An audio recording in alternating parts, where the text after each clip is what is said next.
What happens when Hollywood's hottest young star walks into the lion's den of daytime television and refuses to back down? When Sydney Sweeney stepped onto the View set, nobody expected the conversation about her controversial American Eagle campaign to explode into television history. What started as a routine promotional appearance turned into the most shocking confrontation the show has ever witnessed. And by the end of it, security was called and one of them was forcibly removed from the studio. Make sure you subscribe to the channel and drop a comment below telling me which side you think was right in this explosive showdown. The tension was palpable from the moment Sydney walked onto the set. Her blonde hair perfectly styled, wearing a crisp white blazer that seemed almost symbolic given the controversy swirling around her latest advertisement. The audience applauded politely, but there was an undercurrent of anticipation. Everyone knew this wasn't going to be just another celebrity fluff piece. Joy Behar, seated at her usual spot at the table, had that look in her eyes, the one that regular viewers knew meant she was ready for battle. Her notes were spread out in front of her, clearly more prepared than usual for what should have been a simple interview about Sydney's upcoming projects. "Welcome back to The View, everyone," Whoopi Goldberg said, her voice carrying its usual authority. "We're here with Sydney Sweeney, star of Euphoria, The White Lotus, and now apparently the center of quite the advertising storm. Sydney, thanks for being here." Sydney smiled graciously, settling into her chair with the poise of someone who had done hundreds of these interviews. "Thanks for having me, Whoopi. Always a pleasure to be here." But Joy wasn't waiting for pleasantries. She leaned forward slightly, her voice taking on that sharp edge that had become her trademark over the years. "Sydney, let's talk about this American Eagle campaign. You had to know that tagline about your great genes was going to cause problems. In today's climate, with everything we know about the history of eugenics in this country, how could you not see the implications?" The audience fell silent. This was happening faster than anyone expected. Sydney's smile didn't waver, but there was a subtle shift in her posture, a straightening of her spine that suggested she wasn't going to roll over. "Joy, with all due respect, I think you're reading way too much into what was clearly a play on words," Sydney replied, her voice calm but firm. "It's a jeans commercial. The creative team thought it was clever wordplay. To suggest there's some hidden eugenics message is frankly ridiculous." Joy's eyebrows shot up. "Ridiculous? Sydney, do you understand the history of genetic superiority? Arguments in this country? Do you understand what it means when a blonde, blue-eyed actress is literally being celebrated for her good genes?" "I understand history just fine, Joy." Sydney shot back, and now there was steel in her voice. "But I also understand the difference between a clothing advertisement and Nazi propaganda. And frankly, I'm surprised that someone of your intelligence would conflate the two." The temperature in the studio seemed to drop several degrees. Whoopi was looking between them like a referee trying to decide when to step in. Sarah N. shifted uncomfortably in her seat, but Joy was just getting started. "My intelligence," Joy's voice rose a notch. "My intelligence tells me that in 2025, we should be more careful about the messages we send, especially when they involve celebrating whiteness and conventional beauty standards at a time when this country is struggling with issues of racial equity." Sydney leaned forward now, matching Joy's intensity, "And my intelligence tells me that you're manufacturing outrage where none should exist. This is exactly the kind of performative activism that's dividing this country. You're taking an innocent advertisement and turning it into some grand conspiracy theory. Performative activism." Joy's voice cracked like a whip. "Excuse me, young lady, but I've been fighting for civil rights since before you were born. Don't you dare lecture me about what is and isn't activism." The audience was completely silent now, sensing that this had moved far beyond typical daytime television fare. Cameras captured every micro-expression, every slight movement. This was raw, unfiltered conflict playing out in real time. Sydney's composure was still intact, but barely. "And I've been working in an industry that scrutinizes every word, every image, every choice I make since I was a teenager. I know what real discrimination looks like, and this isn't it. This is you creating a problem where none exists because it fits your narrative." Joy slammed her hand on the table, the sound echoing through the studio like a gunshot. My narrative is that words matter. Imagery matters. And when you put yourself out there as the poster child for genetic superiority, you bear some responsibility for that message. Genetic superiority. Sydney's voice was incredulous. Now, her carefully maintained media training starting to crack. "Are you listening to yourself? It's a jeans commercial." "Joy, I'm not running for office on a platform of racial purity. I'm selling denim. The irony wasn't lost on anyone that Sydney was wearing jeans at that very moment. American Eagle jeans. In fact, though, whether that was intentional or coincidental, no one could say. Joy wasn't backing down. You can minimize it all you want, but that doesn't change the impact. When young girls see that ad, when they see you being celebrated for your genes, your genetics, what message do you think that sends to girls who don't look like you? Sydney's composure finally snapped. What message does it send when women like you tear down other women for succeeding? What message does it send when you take every opportunity to find defense, to find division, to find ways to make people feel guilty for existing in their own skin? The studio erupted, not in applause, but in shocked murmurs and gasps. This was uncharted territory for The View. Arguments were common, but this level of personal attack was unprecedented. Joy's face was flushed now, her voice shaking with anger. How dare you suggest that holding you accountable for your choices is tearing you down? How dare you turn this around and make yourself the victim when you're the one who chose to participate in advertising that celebrates genetic privilege? Genetic privilege. Sydney was standing now, though she hadn't consciously decided to do so. Do you hear yourself? You're talking about me like I'm some sort of master race propagandist because I did a commercial for a clothing company. This is insanity. Whoopi finally tried to intervene. Ladies, let's take a breath here. But Joy cut her off. No, Whoopi. This is important. This young woman needs to understand that her platform comes with responsibility. She can't just put whatever message she wants out there without consequences. Sydney whirled on her. My platform, my responsibility. Joy, you have a platform too. You reach millions of people every day, and you're using that platform right now to bully a young woman for doing her job. Where's your responsibility in that? The accusation hung in the air like smoke. The word bully had been said, and there was no taking it back. Joy's face went from flushed to pale in an instant. Bully. Joy's voice was quiet now, dangerously. Quiet. You think I'm bullying you by asking you to be accountable for your choices? I think you're bullying me by twisting an innocent advertisement into something sinister so you can grandstand about social justice, Sydney replied, her voice equally quiet but filled with conviction. I think you're bullying me by suggesting. I'm responsible for every interpretation someone might have of a piece of creative advertising that I had no part in writing or conceptualizing. The silence that followed was deafening. This was no longer a debate about advertising or social responsibility. This had become something much more personal, much more volatile, and everyone in that studio knew that someone was about to cross a line from which there would be no return. Joy's hands were trembling slightly as she gripped the edge of the table. The accusation of bullying had clearly struck a nerve deeper than anyone expected. When she spoke again, her voice carried decades of frustration and indignation. You want to know what bullying looks like, Sydney? Bullying is when people like me had to fight for every opportunity we got in this business. While people like you walk in and get handed everything because you fit a certain look, a certain image. Bullying is when we're told to be grateful for the scraps while the golden girls get the feast. Sydney's eyes flashed with something dangerous. People like me, people like you. Are we really going to do this? Joy, are we really going to reduce each other to stereotypes on national television? You reduced yourself to a stereotype the moment you agreed to that campaign. Joy fired back. You literally allowed yourself to be marketed as genetically superior. And now you want to act like the victim when someone calls it out. The other hosts were frozen in their seats. Sarah N. looked like she wanted to disappear into the floor. Alyssa Farah Griffin was staring wide-eyed at the spectacle unfolding before her. Even Whoopi, veteran of countless television confrontations, seemed unsure how to proceed. Sydney took a step closer to the table, her voice dropping to a level that somehow made it more menacing than if she had shouted. I never marketed myself as anything other than an actress doing her job. You're the one who decided to attach all this meaning to it. You're the one who chose to see racism and eugenics in a clothing advertisement. That says more about your mindset than it does about mine. Joy shot to her feet, her chair rolling backward from the force. My mindset comes from living through decades of watching this industry. This country celebrate one type of beauty, one type of person, while everyone else fights for crumbs. My mindset comes from experience you clearly don't have and wisdom you clearly lack. Wisdom, Sydney laughed, but there was no humor in it.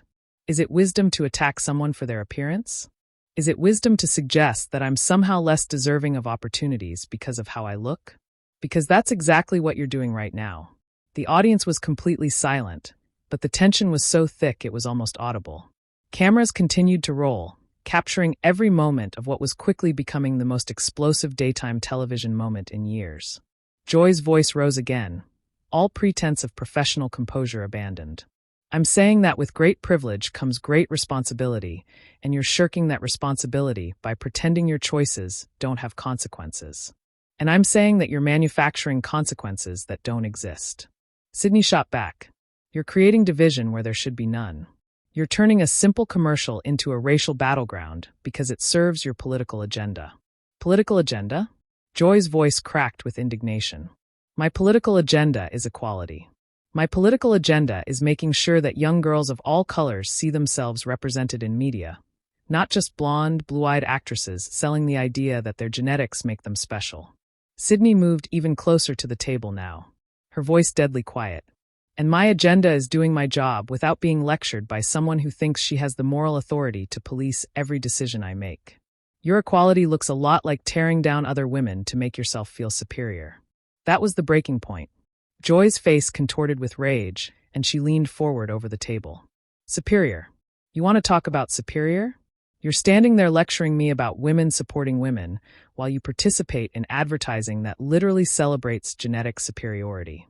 The irony is unbelievable. The only thing that's unbelievable, Sydney replied, her voice rising to match Joy's volume, is that you think you have the right to determine what messages are acceptable for other people to convey? Who made you the arbiter of social responsibility? Who gave you the authority to decide what's offensive and what isn't? Joy slammed both hands on the table this time, the sound reverberating through the studio. Experience gave me that authority. Years of fighting for representation, for equality, for the right to be heard in a world that wanted to silence voices like mine.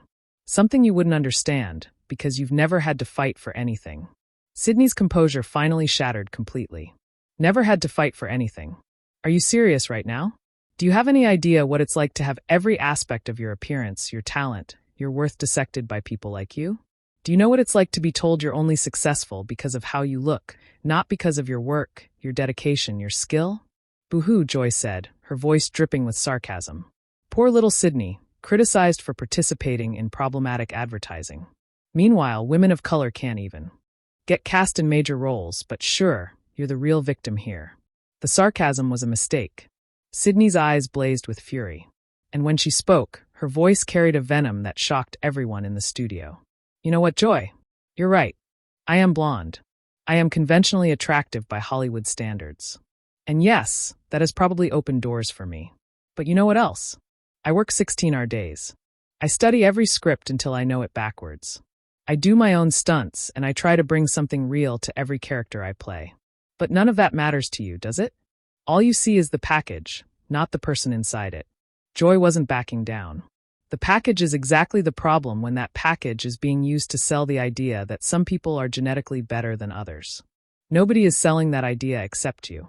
Sydney snapped. You're the one who took a play on words about genes and turned it into a statement about genetic superiority. You created this controversy out of thin air because you needed something to be outraged about today. I didn't create anything.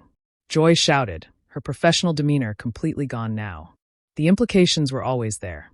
The history is there. The problematic nature of celebrating whiteness is there. Just because you choose to ignore it doesn't mean it doesn't exist. Sydney stepped back from the table, her hands clenched into fists at her sides. And just because you choose to see problems everywhere doesn't mean they're actually problems. Sometimes a commercial is just a commercial. Sometimes a joke is just a joke. Sometimes people can exist in the world without every single thing they do being filtered through your lens of perpetual grievance. Perpetual grievance. Joy's voice reached a pitch that made several audience members wheeze. Caring about equality isn't perpetual grievance. It's basic human decency. Something you clearly lack. That was the final straw. Sydney turned to face Joy directly, her voice cutting through the studio like a blade. Basic human decency. Joy, you've spent the last 15 minutes attacking me personally, questioning my character, dismissing my work, and suggesting I'm some sort of racist propagandist because I appeared in a clothing advertisement. If you want to talk about basic human decency, maybe you should start by looking in the mirror. Joy was trembling with rage now, her voice barely controlled. Don't you dare turn this around on me. Don't you dare make yourself the victim when you're the one who chose to profit from problematic messaging. I'm not making myself the victim, Sydney replied, her voice eerily calm now. I'm simply pointing out that your version of social justice looks a lot like personal destruction. You're not fighting for equality, Joy. You're fighting to tear down anyone who doesn't fit your narrow definition of acceptable behavior. The silence that followed was suffocating. Joy and Sydney stared at each other across the table, both breathing heavily, both clearly past the point of no return. The other hosts sat frozen, unsure whether to intervene or simply let this play out to its inevitable conclusion. Finally, Joy spoke, her voice quiet, but filled with finality. I think this interview is over, Sydney nodded slowly, never breaking eye contact. I think you're right. But neither of them moved. They stood there locked in a battle of wills that had transcended the original topic and become something far more primal, far more personal. The studio held its collective breath, waiting to see who would blink first, who would walk away, who would end this confrontation that had already gone further than anyone thought possible. The stalemate lasted exactly 14 seconds. 14 seconds of two powerful women staring each other down while an entire television studio held its breath. Then Joy made a decision that would end her career on The View. You know what, Sydney? Joy said, her voice taking on a cold, calculated tone that was somehow more frightening than her earlier shouting. I've had enough of entitled little princesses like you, thinking you can waltz into any space and expect everyone to bow down to your privilege. Sydney's eyebrows shot up. Entitled little princesses.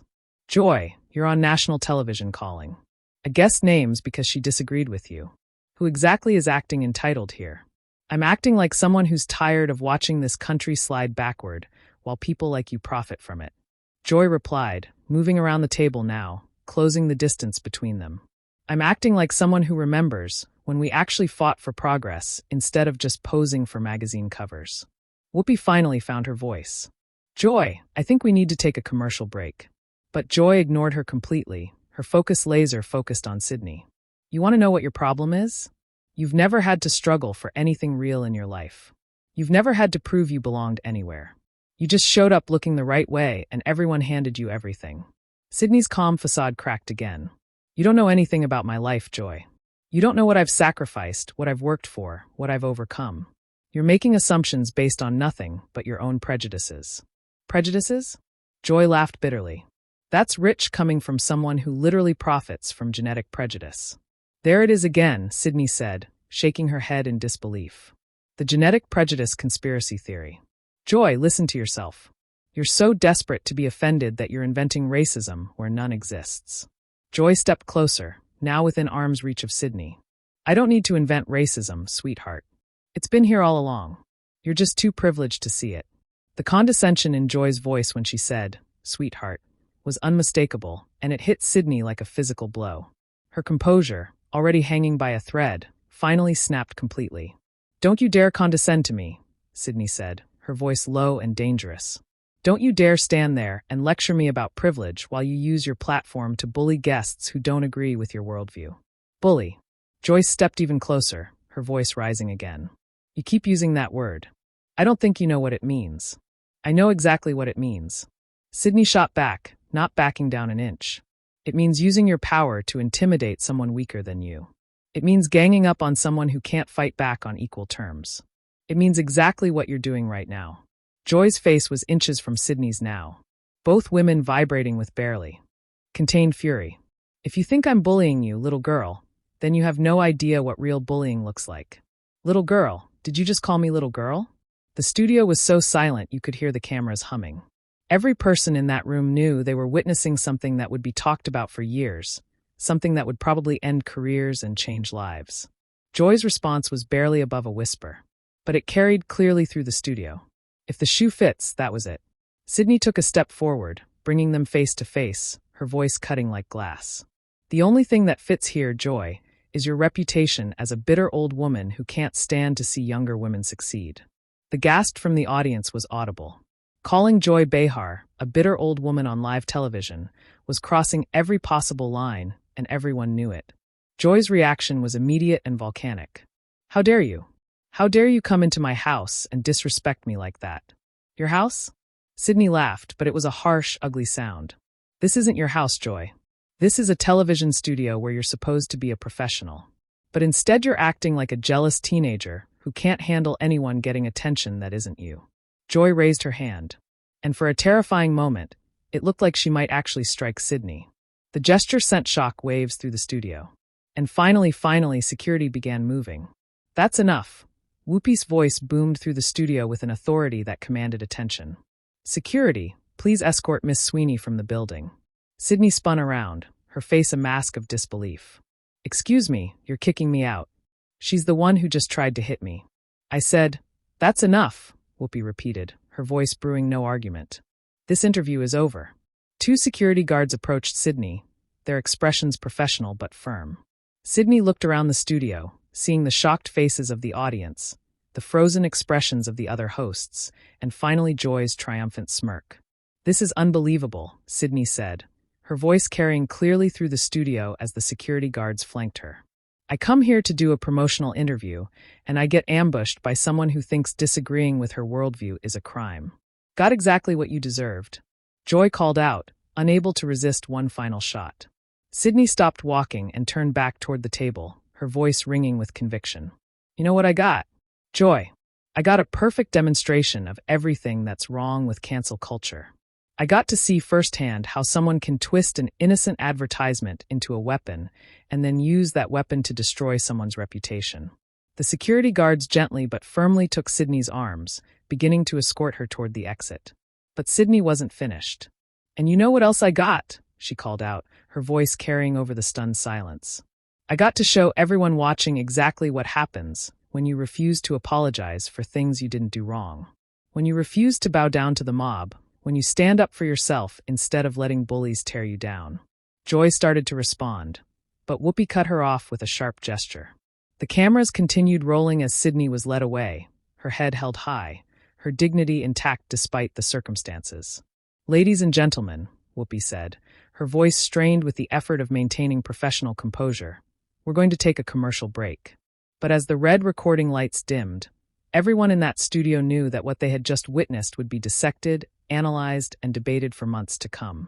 The confrontation between Sydney Sweeney and Joy Behar had become more than just a television argument. It had become a cultural moment, a line in the sand, a perfect encapsulation of the divisions tearing at the fabric of American discourse. Sydney walked out of that studio with her head held high, escorted by security, unbroken by the experience. She had come in to promote her work and instead had ended up in a battle for her reputation, her character, and her right to exist in the public sphere without constantly apologizing for who she was. Joy remained at the table, still trembling with residual anger, still convinced she had been fighting the good fight, still believing that her actions had been justified by the righteousness of her cause.